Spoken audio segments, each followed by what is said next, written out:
Pai, em nome de Jesus, eu te apresento cada um dos alunos, eu te apresento todo esse estudo, essa matéria, eu te apresento a minha vida, a minha família, a família daqueles que estão nesse momento para aprender, para crescer espiritualmente. Eu apresento, Senhor, todos aqueles que futuramente terão esse acesso, terão esse momento de aprendizado, terão esse desejo de crescer ministerialmente, Deus.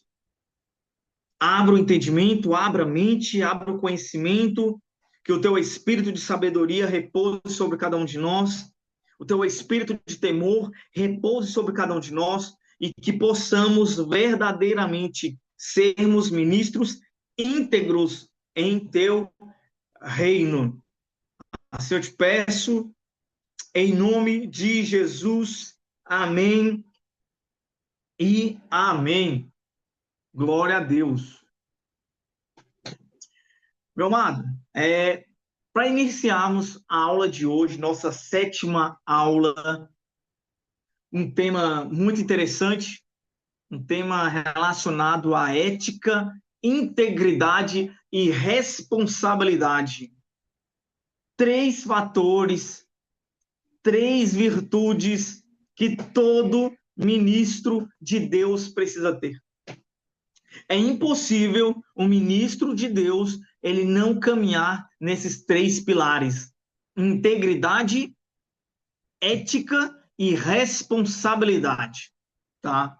Então, não é uma matéria voltada somente à escola ministerial, não é uma matéria somente de um curso teológico, onde qualquer curso teológico que você vai fazer, essa matéria tem. Se trata, de fato, de moldar o caráter do ministro. Todo ministro precisa caminhar nesses três pilares. Ele precisa, esses três pilares, fazer parte da vida dele. Óbvio que a gente não está falando de somente vida ministerial. Isso aqui é a conduta de vida de uma pessoa. Precisa fazer parte como um estilo de vida do ser humano. Tá? Então, nós iremos falar sobre isso. Qual o objetivo dessa aula? Despertar a consciência espiritual e ministerial para a importância de uma vida ética, íntegra e responsável, não somente no púlpito, mas também no seu altar secreto. Tá?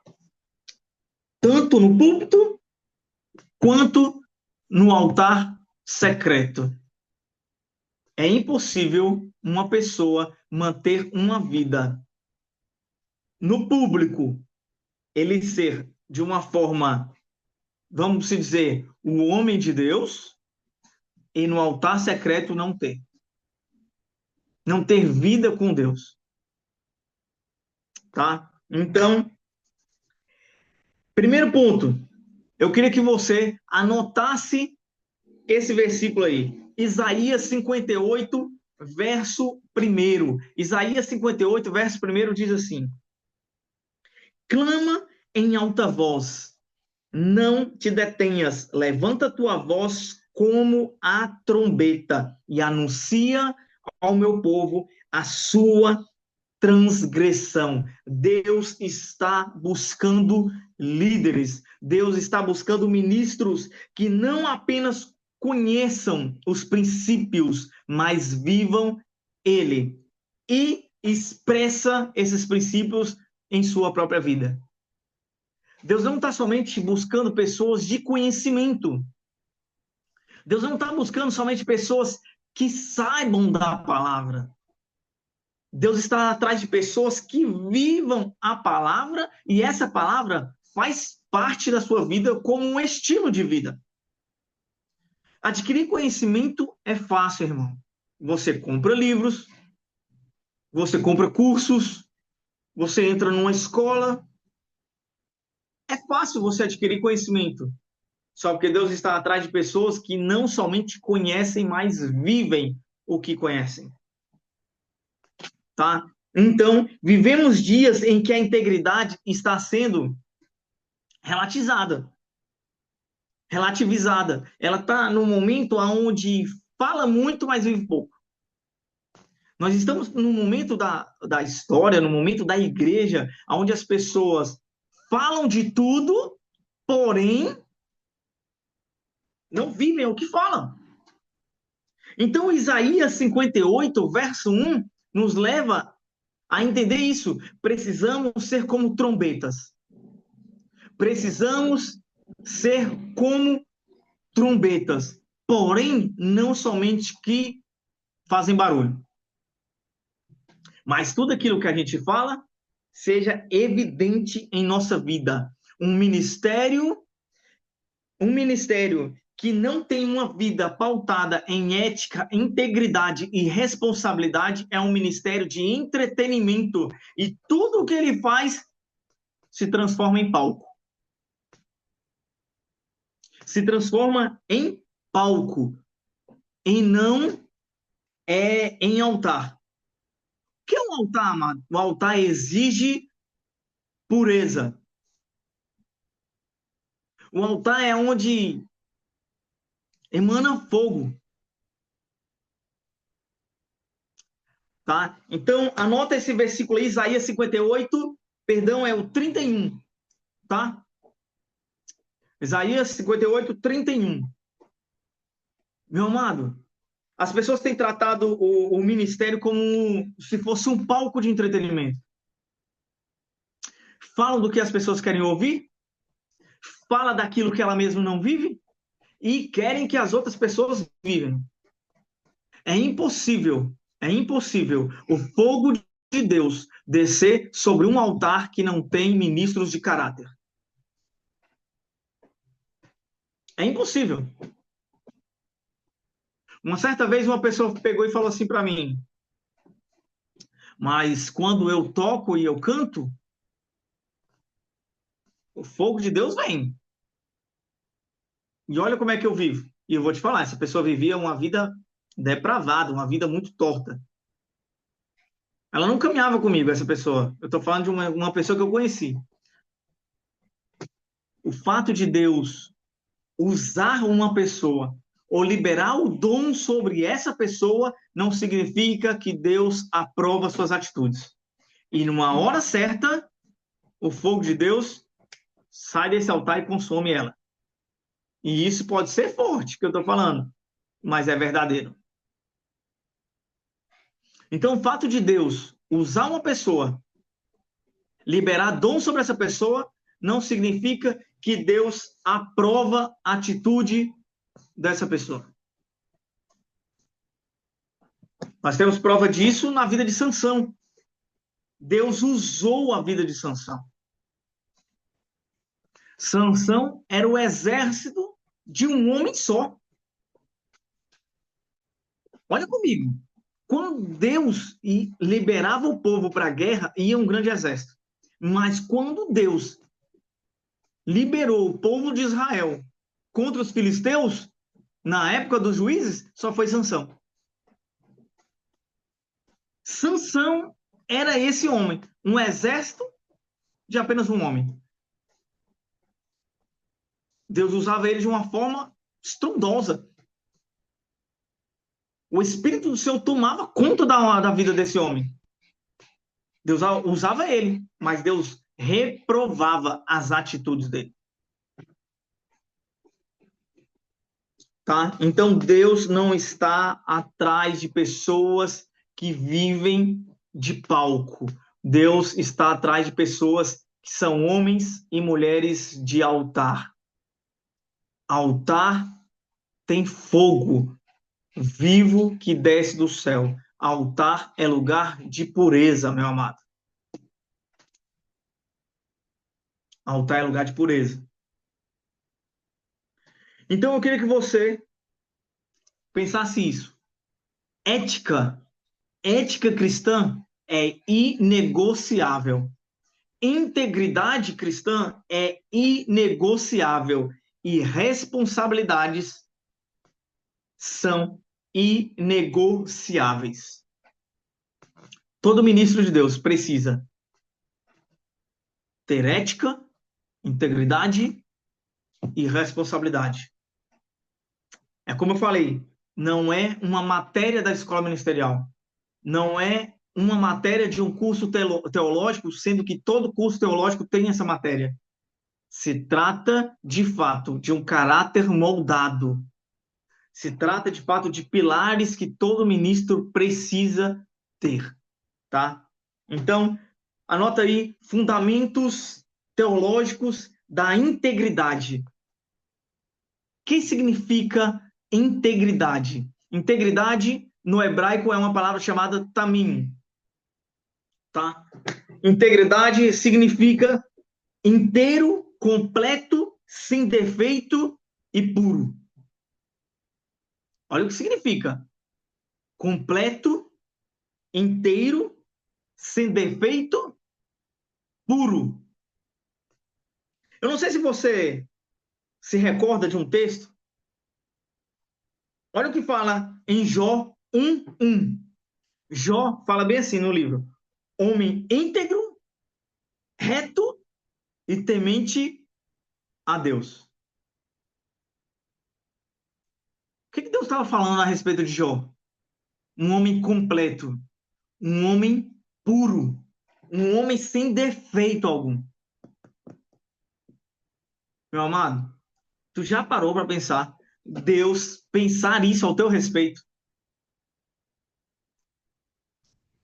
Deus olhar na sua vida um homem, uma mulher completamente sem defeito, puro, íntegro, completo. Esse é o desafio de todo ministro de Deus. Apóstolo, quer dizer então que eu não terei erros, falhas? Não, não é isso. É Deus olhar na tua vida uma pessoa que ela não é fragmentada, ela não é uma pessoa oscilante, ela não é uma pessoa do qual a palavra dela é uma palavra duvidosa, a palavra dela não tem crédito. Deus olha para essa pessoa e sabe que a palavra dela tem um peso no mundo espiritual.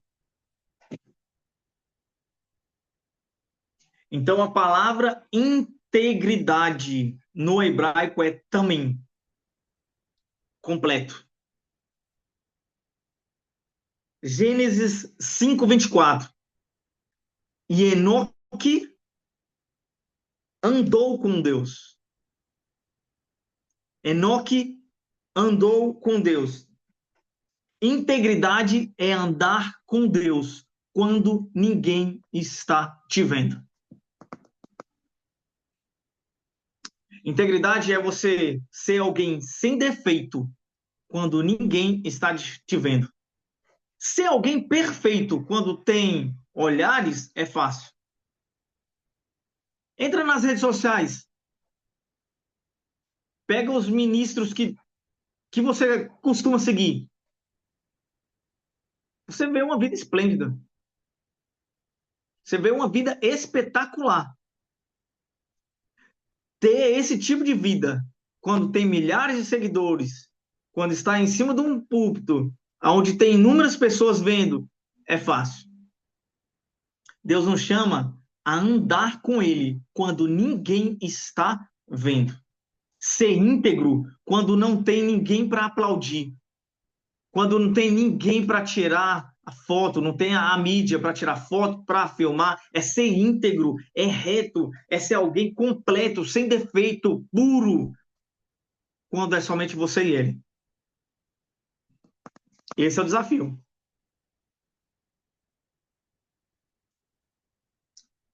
Uma certa vez uma pessoa veio congregar comigo.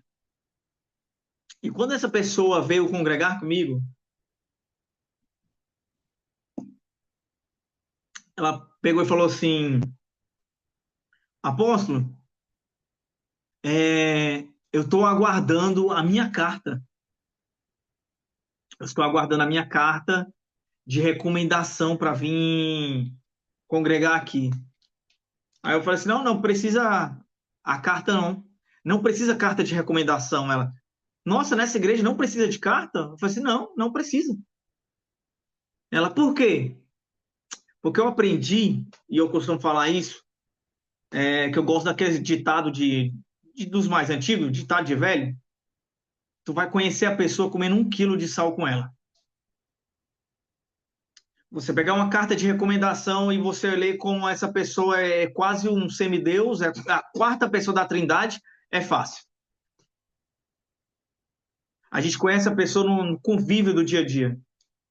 Falar que ora é fácil. Ter uma vida de oração que a gente sabe se realmente tem quando a gente pesa no mundo espiritual. Conhecer Bíblia é fácil. Viver o que está escrito que é o desafio. Conheço pessoas que lê a Bíblia toda em 42 dias. Conheço pessoas que lê a Bíblia toda em 30 dias. Eu já li a Bíblia toda em 42 dias. Ler a Bíblia de capa a capa é fácil. O desafio não é ler, o desafio é vivê-la.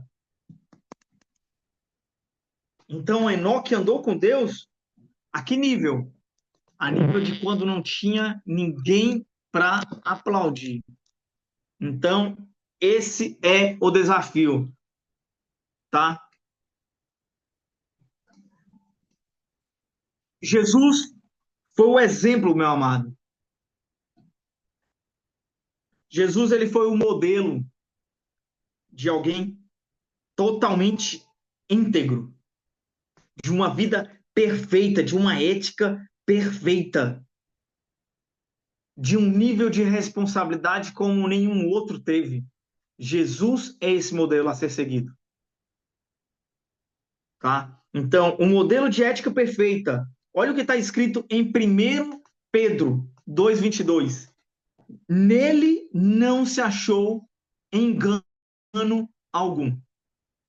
Em Jesus não foi encontrado engano algum. Esse é o desafio. É Jesus olhar para mim, olhar para você, ver pessoas sem engano, reto, completo, puro, sem defeito. Está pronto para viver isso? Está pronto para encarar esse desafio? E vou te falar, meu amado, você pode viver esse desafio. Você pode viver isso na sua vida e mesmo assim ter olhares de apontamento. Você pode caminhar reto, íntegro, sem defeito, completo, puro, mesmo assim. Não significa que terá uma vida sem apontamentos. Não se preocupe com apontamentos, com crítica, se preocupe em agradar ao Senhor, tá? Integridade não é uma reputação pública. Anota isso, que isso é muito forte. Integridade não é uma reputação pública, é uma realidade do seu secreto. Integridade não é uma reputação pública, onde as pessoas olham e falam assim: Uau, olha como o pastor Zezinho, ele é tão íntegro, como ele é tão reto, como ele é tão justo. Não é algo de uma reputação do qual você pode falar. Gente, olha para mim, eu sou reto, eu sou íntegro, eu sou justo, eu sou completo, sou sem defeito. Não, não é isso. É onde no secreto o próprio Senhor que te exalta.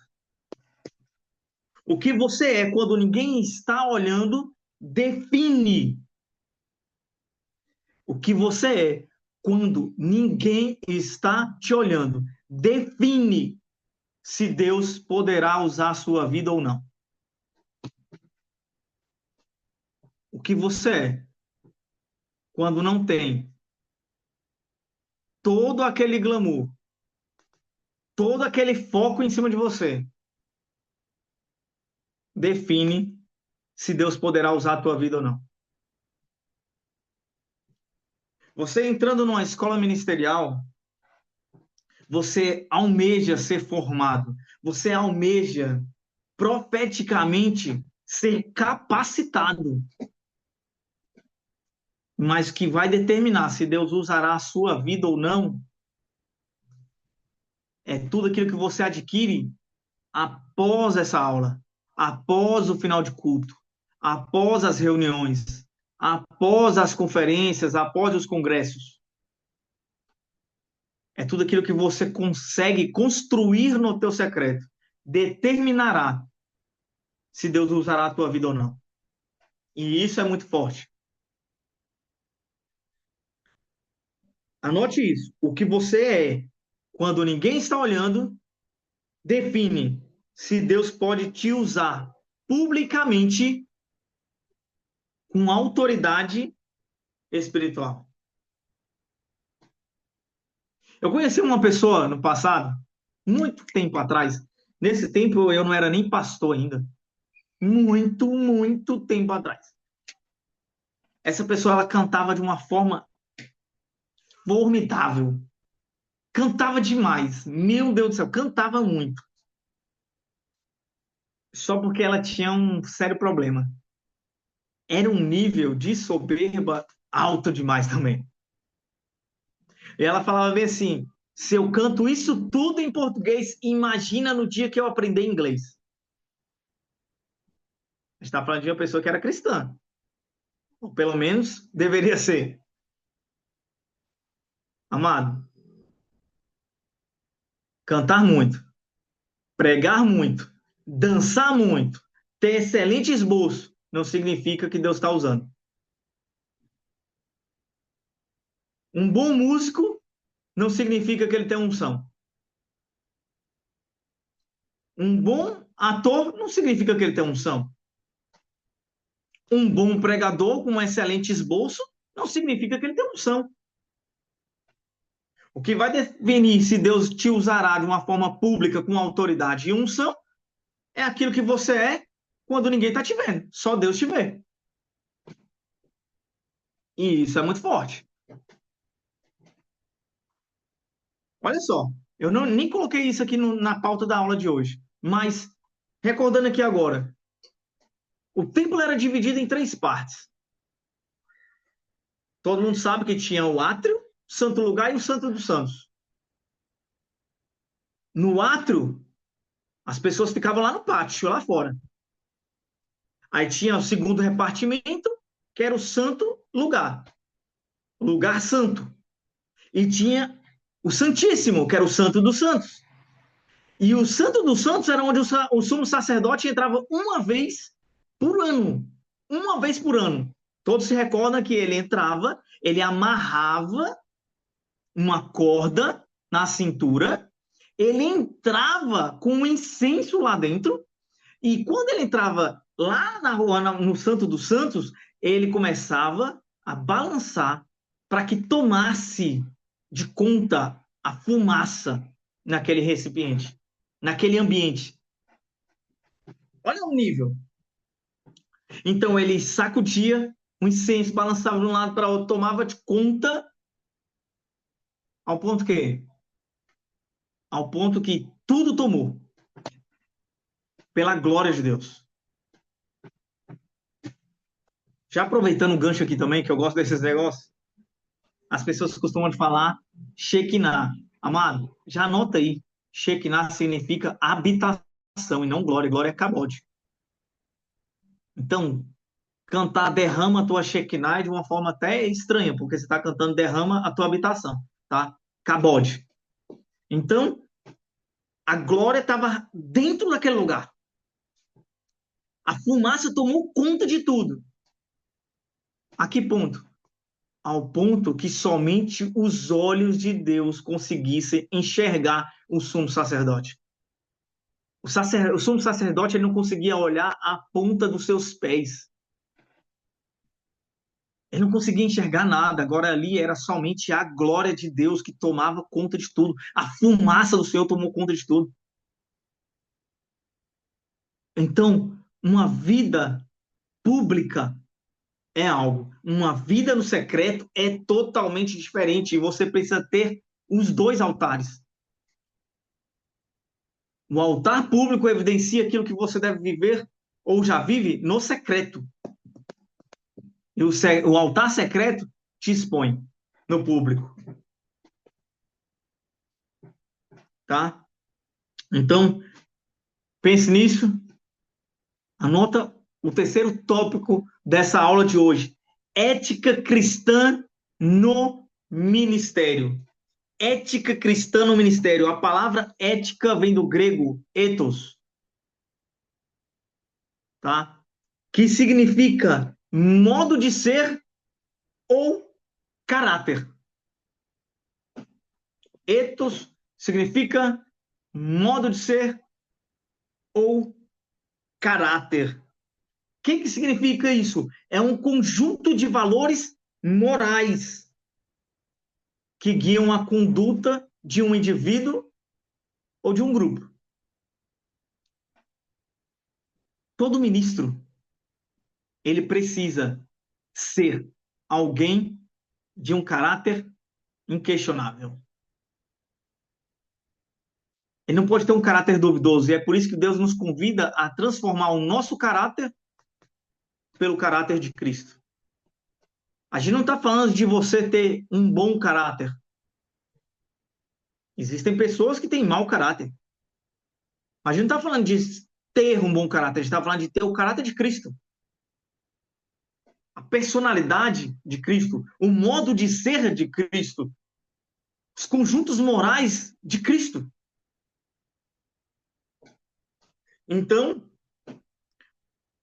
tipos ou principais éticas da Bíblia. Anota aí. Mateus 22, 39. Amar ao próximo como a si mesmo. E esse aqui é forte, né? Porque a gente vive uma realidade de pessoas que elas se amam muito, muito, mas elas só procuram o seu próximo quando é atrás de uma necessidade. E a gente está falando de próximos que têm algo a oferecer.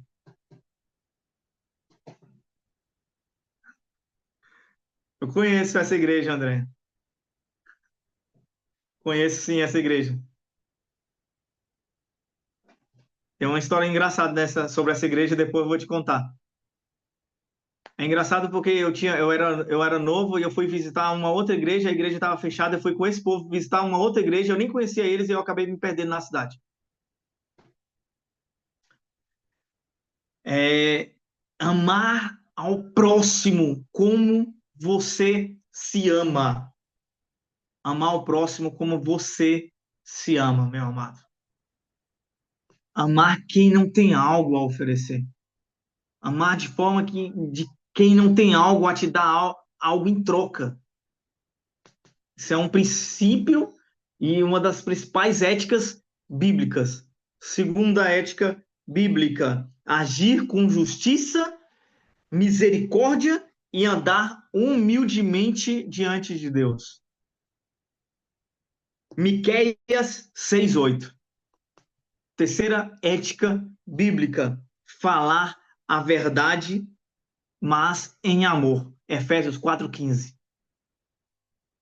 Fale a verdade sempre, mesmo que essa verdade constranja, mesmo que essa verdade às vezes deixe um desconforto, mas sempre fale em amor. Jamais falte com a verdade. A gente está falando de principais princípios da ética bíblica. Princípios da ética bíblica, mais três principais éticas aí, tá? Que todo cristão, todo ministro deve viver. Só que a gente vai falar agora das dimensões da ética ministerial. Primeira, ética na palavra. Segunda, ética no relacionamento. Ética financeira e ética na sexualidade. Tá? Ética na palavra. Meu amado, jamais molde a palavra ou faça uma adaptação para que você possa ter interesses próprios. Benefício próprio. Jamais molde a palavra, modifique a palavra, interprete a palavra de uma forma diferente ou faça uma adaptação dela para que você possa ter algum ganho em cima disso. E isso é muito sério. Eu não sei se você já ouviu falar isso, mas a Bíblia, olha o que eu estou falando, isso aqui não é uma frase minha, tá? A Bíblia é a mãe de muitas seitas, ou todas as seitas.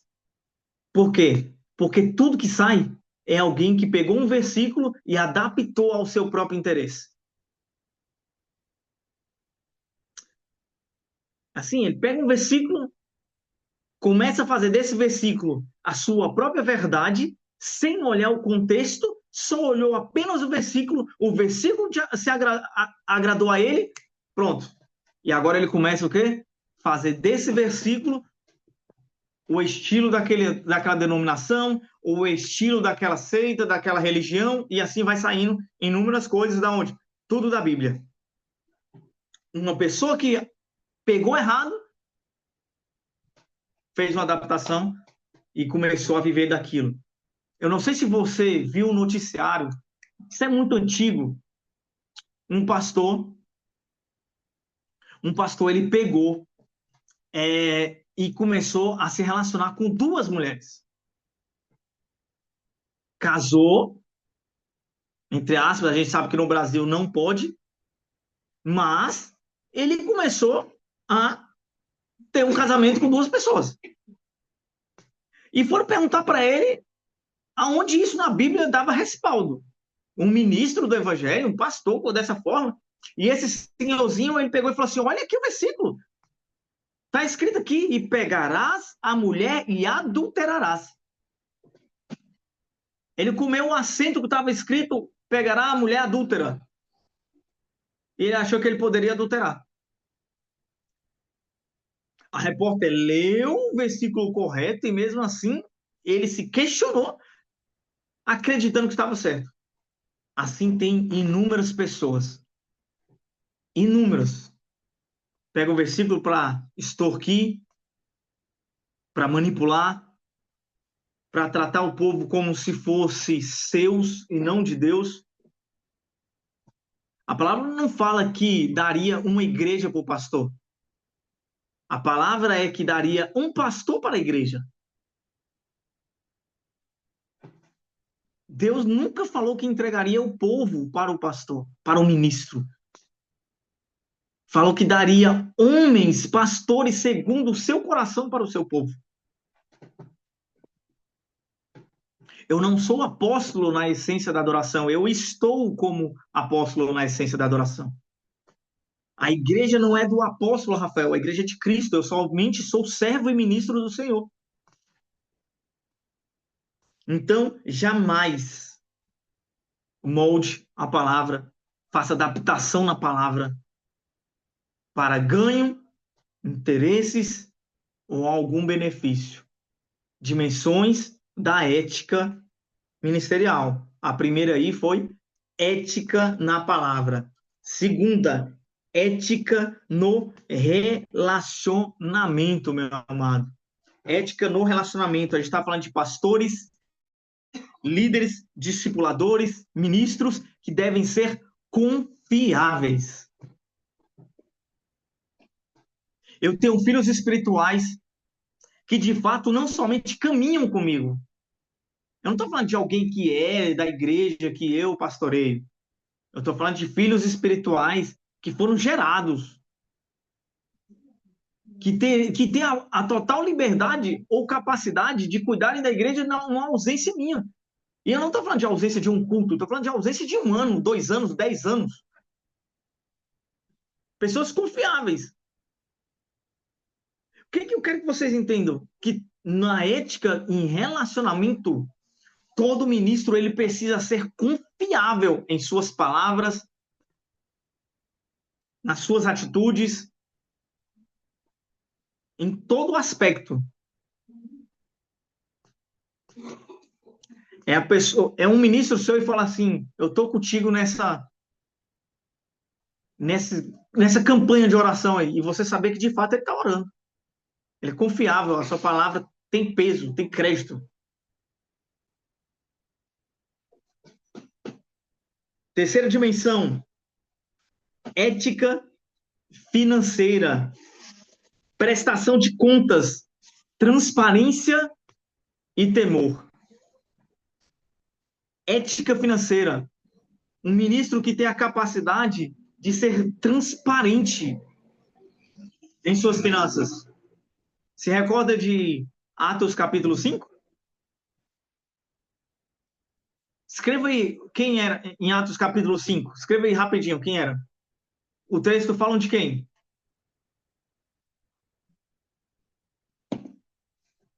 Recordem? Deixa eu adiantar aqui. Atos capítulo 5, Ananias e Safira. Olha a integridade na vida financeira deles. Olha a integridade. A propriedade era deles. Ninguém colocou sobre eles um jugo do qual eles deveriam esconder, mentir, manipular, omitir alguma coisa. Ninguém falou isso. Eles vendem a propriedade, manipulam um valor, coloca sobre os pés dos apóstolos esse valor que não correspondia àquilo que de fato era, com a intenção de enganar o Espírito de Deus. Olha como eles agiam em finanças. Só porque a Bíblia fala de outro episódio. A Bíblia fala de Judas, que Jesus o colocou como tesoureiro. E a própria palavra falava que ele roubava do gasofilácio. Olha o nível da integridade financeira dessa pessoa. Sem temor algum. O que é a falta de temor na ética financeira? Olha só, meu amado. Eu não estou falando que você é obrigado a fazer isso. Eu não estou falando isso. Mas a ética financeira se trata de uma forma como você lida com as suas finanças e os princípios de Deus. Um princípio, ele jamais deixará de ser um princípio porque alguém fez um mau uso dele. Princípio é princípio. Primícias são princípios. Dízimo é um princípio. Ofertas é um princípio. Dízimo não é primícia, primícia não é dízimo, e os dois também não correspondem à oferta. São 3 níveis diferentes de vida financeira. Então, a ética de como você lida com isso é como você precisa reavaliar a forma transparente de como você conduz. Quarto, ética na sexualidade. Santidade no corpo, na mente, vida moral irrepreensível. Ética na sexualidade. Vamos lá.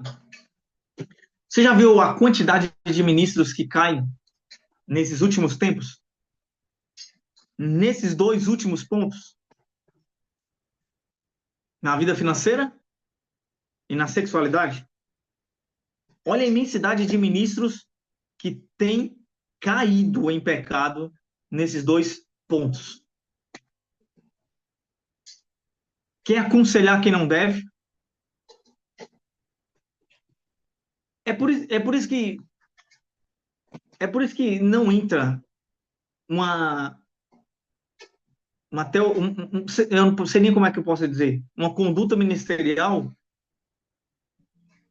de um ministro ser pastor e a mulher não ser pastora. Porque tem coisas que jamais um pastor poderá aconselhar uma mulher. Só que o que dá respaldo dela aconselhar outra mulher não é o fato dela simplesmente ser mulher, mas ela ser uma ministra com autoridade delegada, ordenada, legitimada. Então, todo ministro vai aconselhar uma mulher, a sua mulher precisa estar ciente, estar perto, estar presente, testemunhar e vice-versa. Toda mulher que vai ministrar na vida de um homem é a mesma coisa. Sabe? Princípios de santidade. Princípios morais. Corpo e mente. As pessoas, elas têm um bloqueio com a lei. Aí fala assim: ah, mas nós estamos no tempo da graça. Ah, apóstolo, agora é o tempo da graça, o tempo da lei já passou. Amado, a graça é mais severa que a lei. A graça é mais severa que a lei. Para que uma mulher caísse em adultério, um homem fosse pego em adultério, alguém tinha que testemunhar. Jesus ele pegou e falou assim: não, agora não é assim não. Agora é tempo da graça. Se ao menos você olhar, se ao menos passar pelo teu pensamento, tu já pecou, tu já adulterou. Olha o nível que Jesus ele subiu em ética sexual. Então pense nisso. Jeremias 23:1, anotem aí. Você está aqui comigo? Jeremias 23:1. Ai dos pastores que destroem e dispersam as ovelhas do meu pastor. Do meu pasto, perdão. Ai dos pastores que destroem e dispersam as ovelhas do meu pasto. Meu amado, todo ministro, Deus não vai somente requerer dele o seu próprio sangue, mas o sangue de outros. E isso é muito forte. No livro de Ezequiel, o Senhor fala assim: eu te coloquei como vigilante, como atalaia, e você deverá tocar a trombeta. E Deus estava falando a que ponto?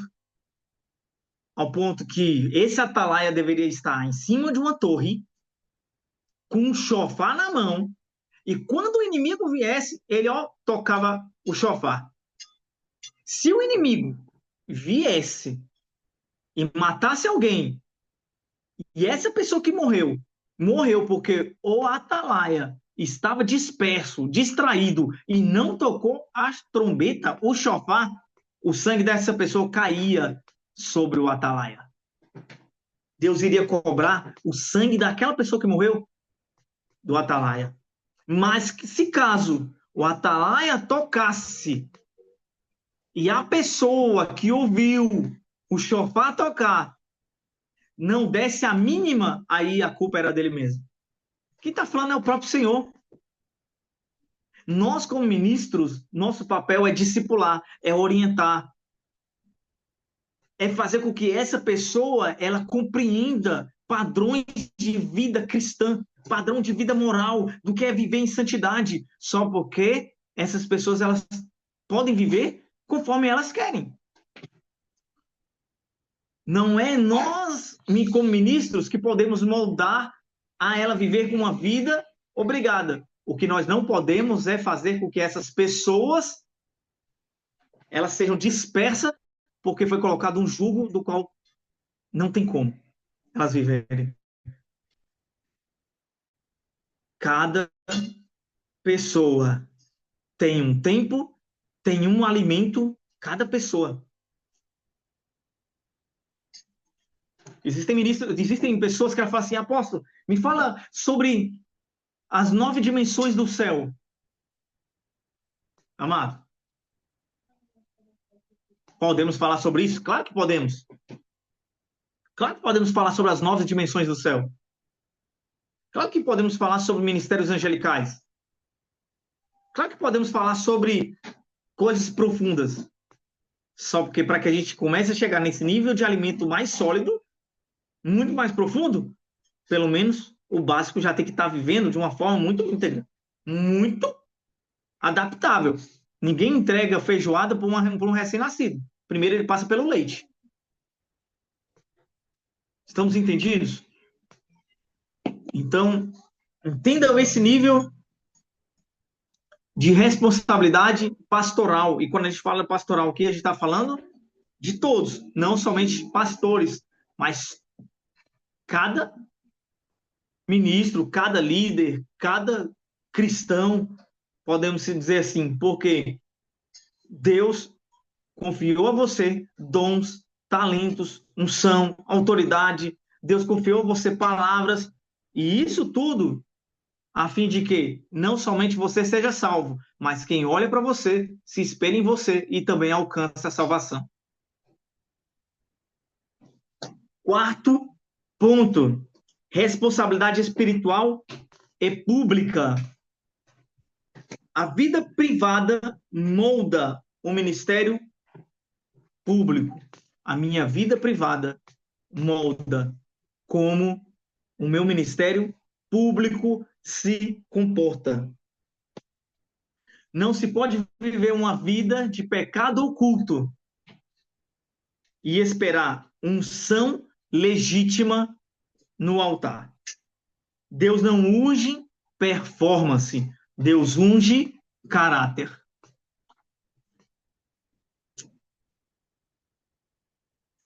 Deu para perceber isso? Existem pessoas que estão no público em uma mega performance, mas nos bastidores, meu Deus,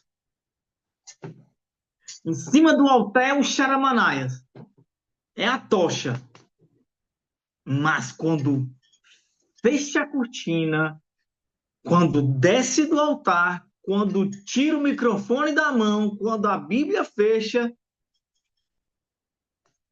tem coisas que talvez nem Satanás faria, e ele está fazendo.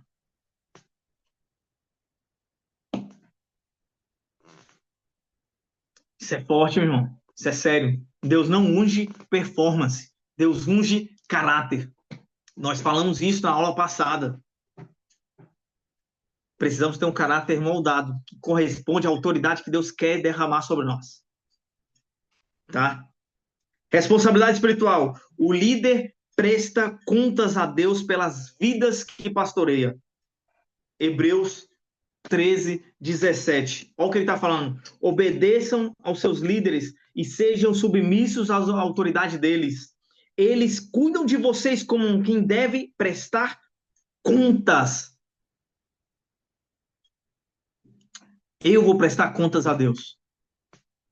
Sobre o Joãozinho que um dia caminhou comigo, sobre a Dona Maria, Dona Zezinha. Eu vou prestar contas. Você vai prestar contas.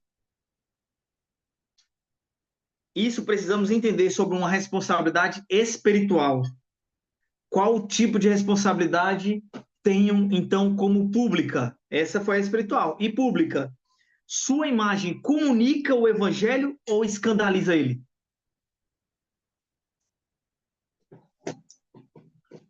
Sua imagem comunica ou escandaliza o evangelho? Isso é uma responsabilidade pública.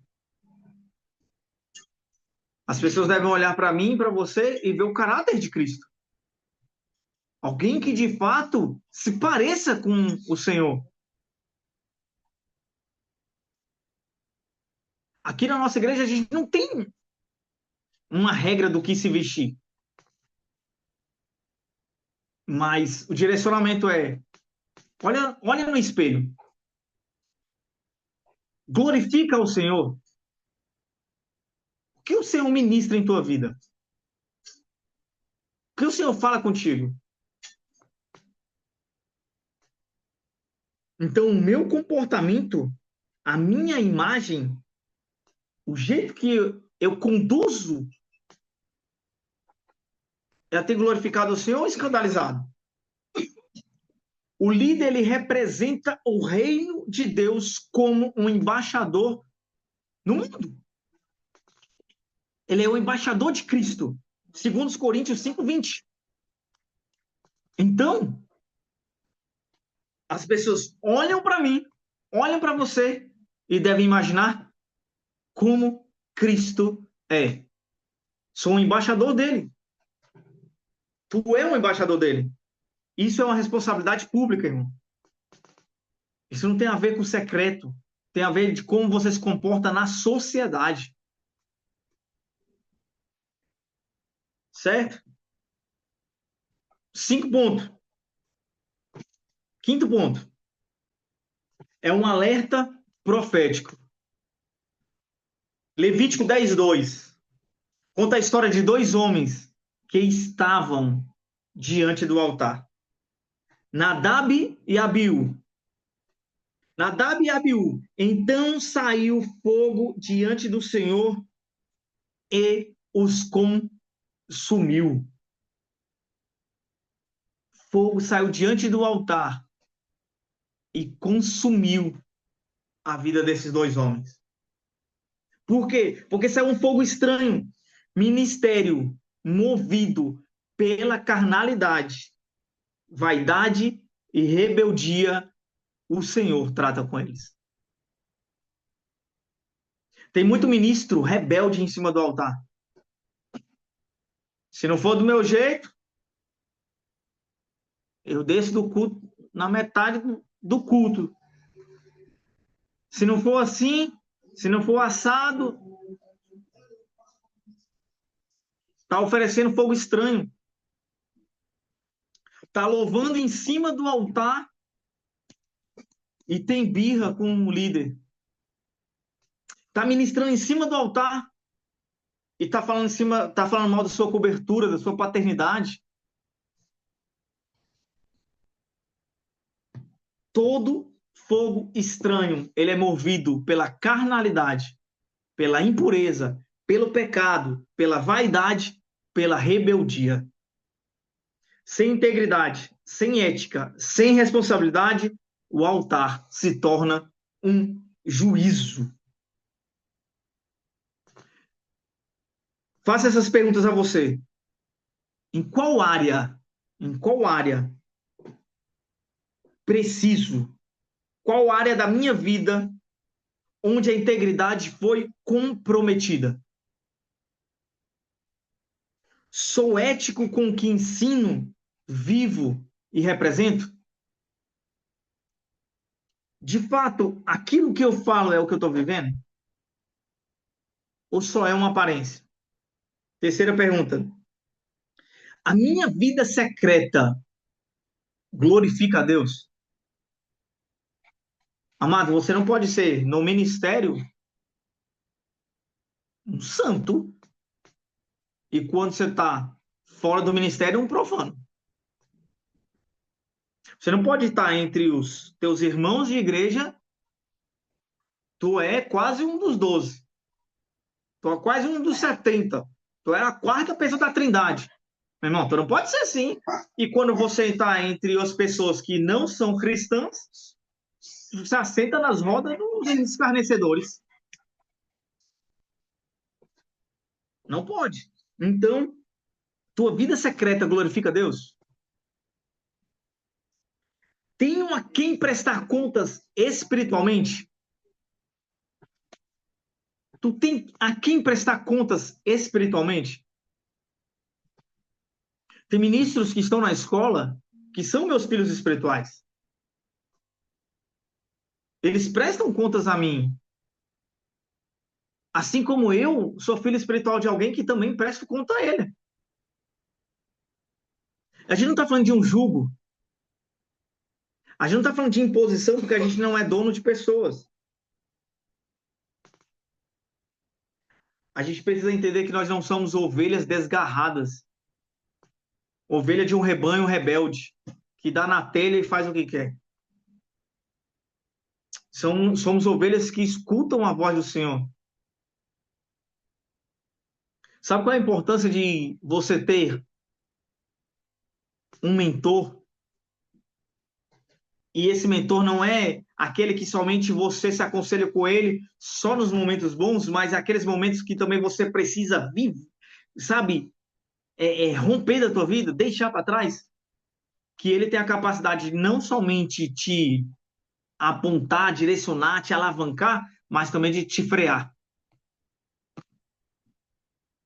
É aquele que tem a capacidade de tanto te impulsionar, como também tirar o microfone da tua mão. De falar, meu amigo, olha como é que você tem feito com a tua casa, com a tua família, olha como é que você tem tratado a tua esposa, como é que você tem tratado os seus discípulos. Tu não tem tratado eles em amor em todos os aspectos. Então, tenha alguém a quem você presta contas. Tenha. Estou preparado para responder a Deus por aqueles que estou influenciando?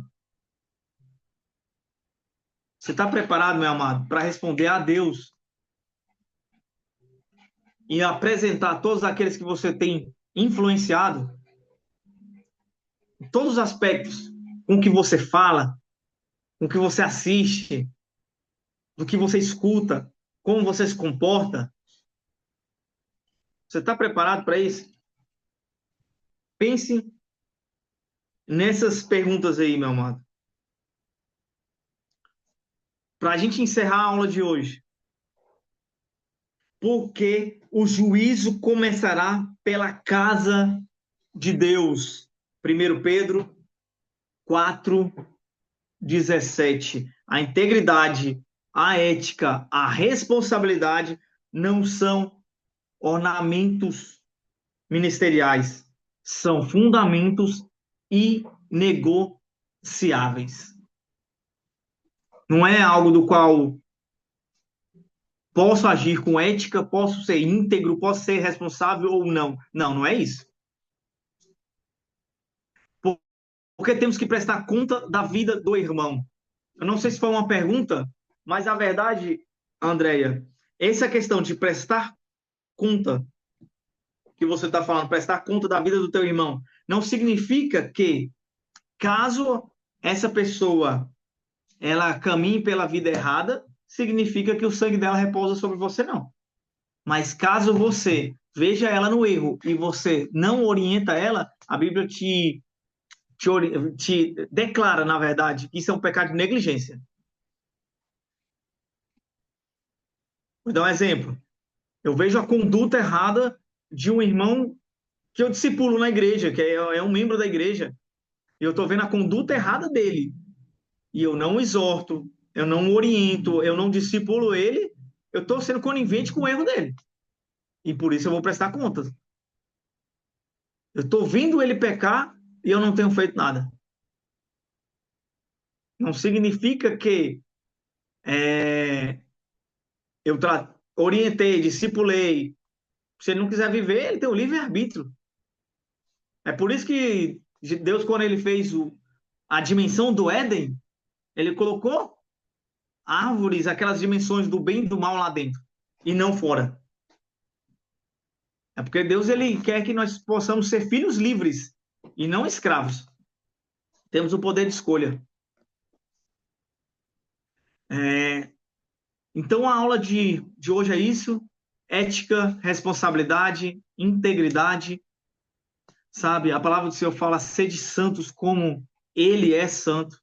Sem santidade, ninguém vai ver a Deus. Isso não é uma opção. Isso é, de fato, um direcionamento, um princípio, uma ordenança de Deus. Não tem como você querer tratar as suas finanças de uma forma equivocada, sabe? Honrando teus compromissos, mas desonrando a Deus, desonrando os ministros de Deus.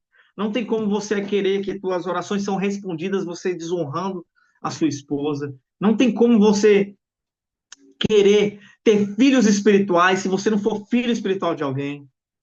Meu amado, é muita coisa para você ser completo, íntegro, reto, justo e sem defeito, tá? Pratique justiça, pratique misericórdia, seja alguém de fato que vive aquilo que fala. A tua vida pública corresponde àquilo que você vive no secreto, tá? E o altar secreto vai te expor, tá? O altar secreto ela vai te expor. Não se preocupe com tua vida pública.